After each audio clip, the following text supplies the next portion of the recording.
Salut à tous, bienvenue dans cette vidéo qui sera un petit peu différente des vidéos FPV d'habitude. Parce que là, c'est pas du FPV, de toute façon c'est ma chaîne, je fais ce que je veux. Je voulais vous partager une discussion qu'on avait eue avec mon frère où on s'est lancé un défi, sauf qu'en fait j'avais enregistré tout sauf mon micro, donc on l'entend juste répondre. Et au bout de 2 minutes, je me suis rendu compte que mon micro n'était pas activé, donc vous aurez la suite de la discussion. Le concept c'est, on choisit un mot, on choisit une deadline. Donc là, le mot qui a été choisi, c'est légendaire. La deadline, c'est 1 mois. Et d'ici 1 mois, faut qu'on montre à l'autre et qu'on rende quelque chose qui est par rapport à ce mot. Mais ça peut être n'importe quoi.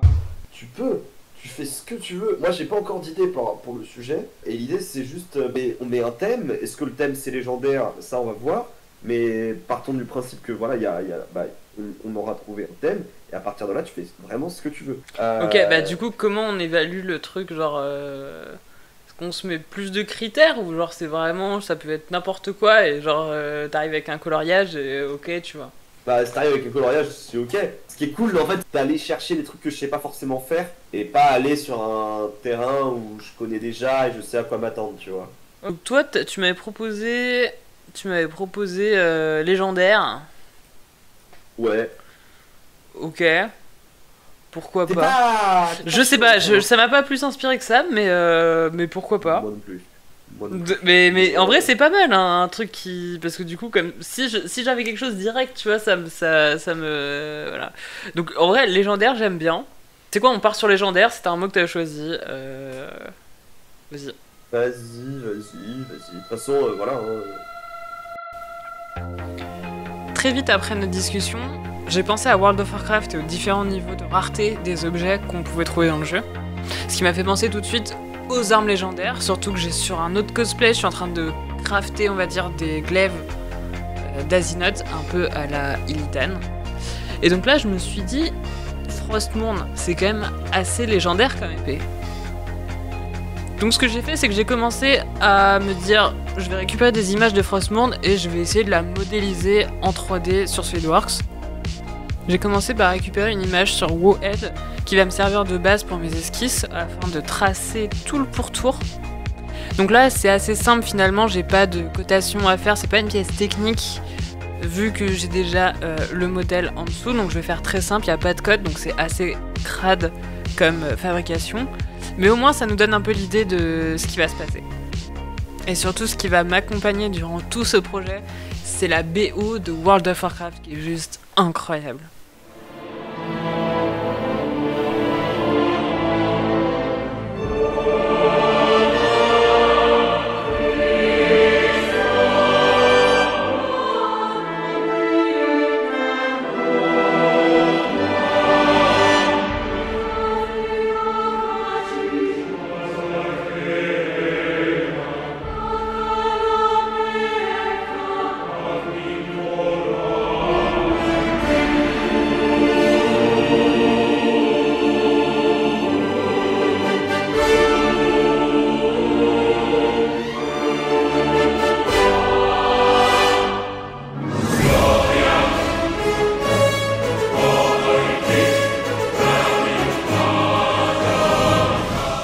Faut savoir qu'à ce moment-là, je me suis dit que j'allais tout faire sur SolidWorks, sauf que le problème c'est que SolidWorks c'est très bien pour des pièces on va dire plutôt techniques, mais dès qu'il s'agit de faire des formes organiques, c'est horrible, c'est pas du tout le bon logiciel pour faire quoi que ce soit. Et là on dirait vraiment des petites têtes de serpents bizarres, mais c'est censé être des crânes. Et ça rendait pas du tout comme je voulais, et je me suis dit, je vais peut-être abandonner cette partie finalement.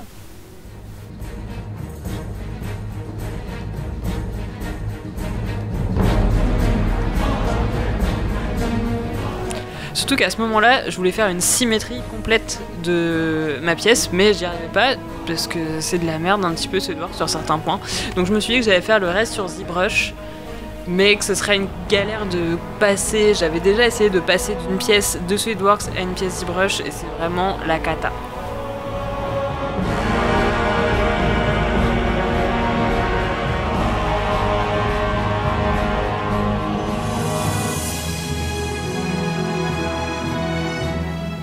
Donc après avoir terminé, je me suis dit que j'allais mettre un petit peu de couleur, un peu de texture, Mais je me suis dit, si j'allais regarder quand même sur Market Lab et sur internet si quelqu'un avait pas déjà fait des Frostmourne, comme par hasard. Et je suis tombée sur des gens qui l'avaient déjà fait et je me suis dit que ce serait quand même vachement plus rapide et ce sera un gain de temps de fou et de qualité pour le faire. Donc là j'ai chargé mon modèle et j'ai regardé un petit peu les dimensions. Du coup le modèle que je venais de télécharger était renforcé à l'aide de cordes à piano ou de tiges en métal de 4,7 mm. Donc pour vérifier, puisque j'avais déjà acheté précédemment pour d'autres projets des tiges en métal, j'ai récupéré celles que j'avais, histoire qu'elles resservent une deuxième fois, juste pour les mesurer. Et shit, on tombe sur plus de 7 mm, 7,3. Du coup, on lance ça, et pendant que ça imprime, je vais aller en acheter.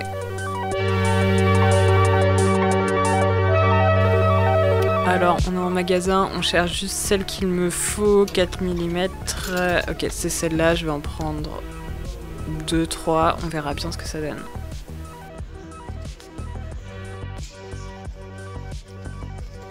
Allez, on va payer maintenant.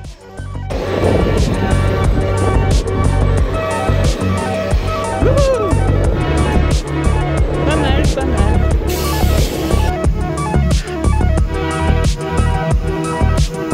Putain, c'est du test de taré, genre.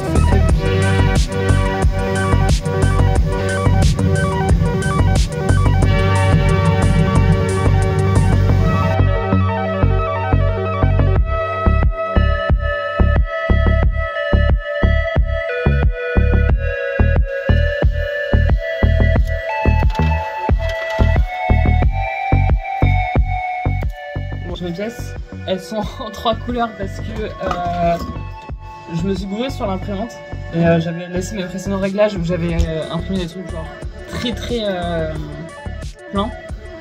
Donc là elles sont remplies à 80, je suis entre 50 et 80%. Donc ça fait beaucoup de matériel perdu, c'est con. Bah après ça fait assez stack, c'est bien solide. Sachant que je vais les renforcer avec les baguettes que j'ai achetées tout à l'heure. Donc là, je suis en train d'enlever les supports déjà.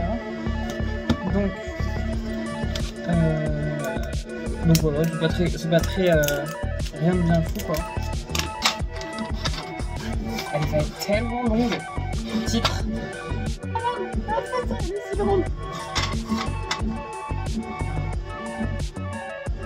Ouais, si je colle les premiers bouts de tige tout au fond, déjà ça me fait un truc un peu rigide et je la recouperai à la Dremel après. Allez, on fait ça. Ce que j'ai commencé à faire, c'est que j'ai mis de la colle au fond des pièces pour ensuite les passer une à une dans les tiges pour qu'elles tiennent ensemble et assembler le tout.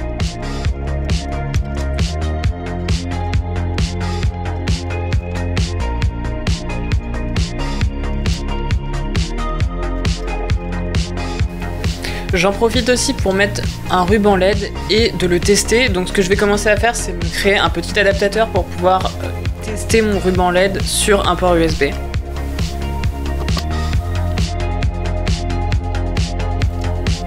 Ça y est, la dernière pièce est terminée. Il me restera juste les côtés à faire et regardez-moi ce gros bébé magnifique. Il est incroyable. Allez, c'est parti, je vais monter ça aussi.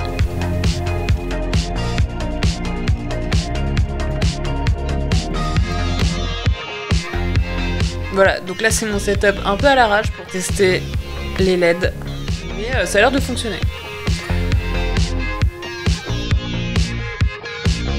Je me suis rendu compte aussi que sur certaines parties de la pièce, on voyait un petit peu les stries, donc c'est parti pour beaucoup de ponçage. C'est une étape hyper longue, mais qui permet d'avoir un état de surface qui est vraiment beaucoup mieux que la pièce originale, même si elle est déjà très propre. Là, je recoupe les tiges à la bonne longueur pour que ça rentre pile poil comme il faut. J'ai pas mal avancé. En vrai, j'écoute les musiques de vous, ça fait trop bien. Mais il me reste qu'une pièce à imprimer. J'ai réduit la vitesse parce que je l'ai raté déjà 3 fois. Donc ça fait plutôt chier. Je sais pas pourquoi. En fait, il y a des cornes. Et elles ont vraiment une toute petite surface d'accroche. Donc peut-être que j'aurais dû mettre un radeau sur mon print. J'avoue, j'ai pas tenté. Et sinon, ça avance de ouf.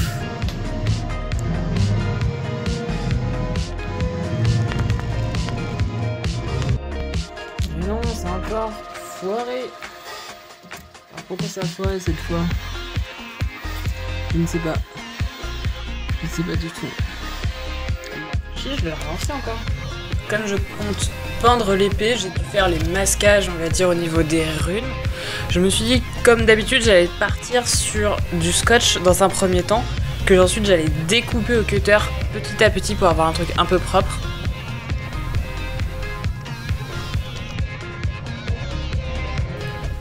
J'avais bien commencé, mais au bout de 1 heure et demie, c'était hyper long à faire. J'avais tout l'autre côté, c'est horrible à gérer. Je me suis dit que j'allais utiliser de la pâte à fixe. N'ayant pas de pâte à fixe, j'ai trouvé une nouvelle technique qui me paraît un petit peu chelou, mais j'ai tenté. Alors, vous mélangez du bicarbonate de soude, de la farine, de l'eau, et vous avez cette pâte que vous allez mélanger jusqu'à ce que ça devienne moins liquide. Voilà, là c'est parfait. Et là j'ai étalé avec ce que j'ai trouvé.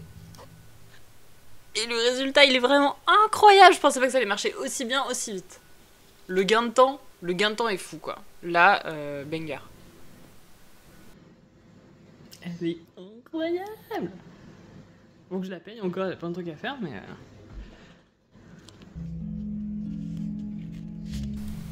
Du coup je me suis fait un petit setup dans mon jardin pour commencer à la peindre. Je suis pas peu fière de mon setup caddie chelou peinture. J'ai essayé ici d'avoir la lame avec un petit peu de bleu dedans pour faire le givré de Frostmourne. Donc ce que j'ai dû faire ensuite c'est remasquer entièrement le... Ce que j'ai voulu faire aussi sur cette épée c'est avoir un petit peu le bleu pour faire le givre de Frostmourne. Donc pour ça j'ai dû utiliser 2 teintes de gris différents, un que j'ai mis avec de la peinture bleue et un qui fera le centre de la lame. Donc pour ça j'ai dû remasquer l'entièreté de la lame sur la partie coupante pour pouvoir la repeindre comme je souhaitais.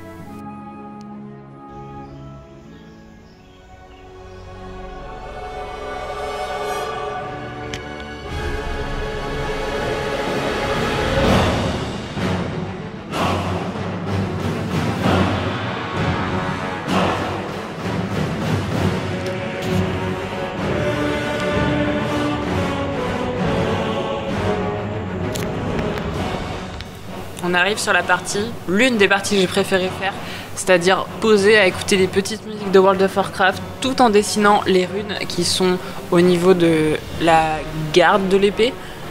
Ça m'a pris vraiment beaucoup de temps en m'inspirant un petit peu du modèle que je voyais sur internet, mais j'ai essayé de redessiner le plus fidèlement possible les runes qu'on pouvait y trouver.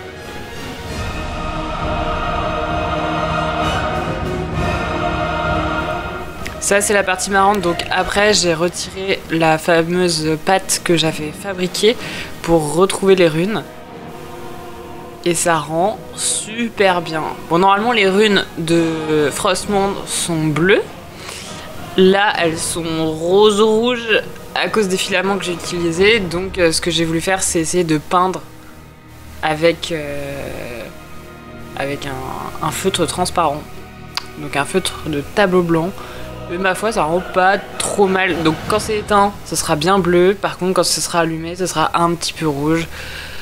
Mais ça lui donne un style.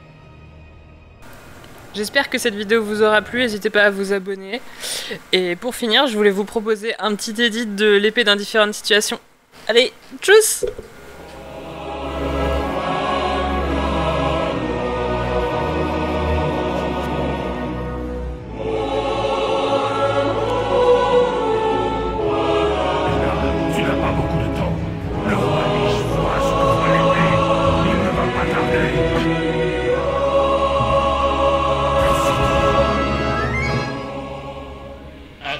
C'est la Stella du futur, moi qui pensais avoir terminé, j'étais genre ok j'ai fini le montage, je l'ai uploadé sur YouTube et en fait je viens de regarder mes rushs mais j'ai pas fait le moment du reveal donc il me reste là le montage à faire. Wouh, je suis joie. Allez, aujourd'hui c'est le jour du reveal donc je vais emporter ça et puis je lui montrerai, on verra sa réaction. Bon, jusque là il faut que j'arrive à la cacher un peu à la maison pour pas qu'il tombe dessus par hasard, qu'il me fasse hey, c'est quoi cette énorme épée? Hein? Pourquoi il y a une Frostmourne comme ça qui se balade? Putain. Ok, c'est le moment du reveal. Waouh! Donc là, c'est lui qui va me faire d'abord son reveal. Team Viewer. C'est TeamViewer, putain, t'as codé TeamViewer, t'es trop chaud. J'ai codé TeamViewer. Il a sorti là aux caméras. Elle est torchée, elle fait n'importe quoi. Là, on voit vraiment pas bien, mais en fait, j'essaie de deviner ce qu'il fallait faire, ce qu'il avait codé. Et en fait, c'était un programme qui te détecte via la webcam, j'ai pas filmé l'écran malheureusement, et qui détecte le nombre de squats que tu fais. Donc là, il fallait que je squatte, mais ça marchait pas tout le temps. Genre, il y a pas mal de fois où ça me détectait pas.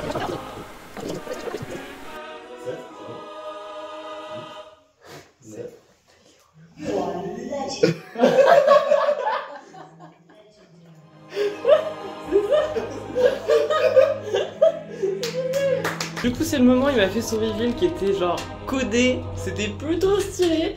Mais maintenant, je vais vous montrer ma petite Frostmourne. Elle est vraiment très fat. Voilà, j'ai hâte de voir sa réaction. Non. Et si. Oh, what the fuck. Oh là là. C'est l'épée du roi Lich.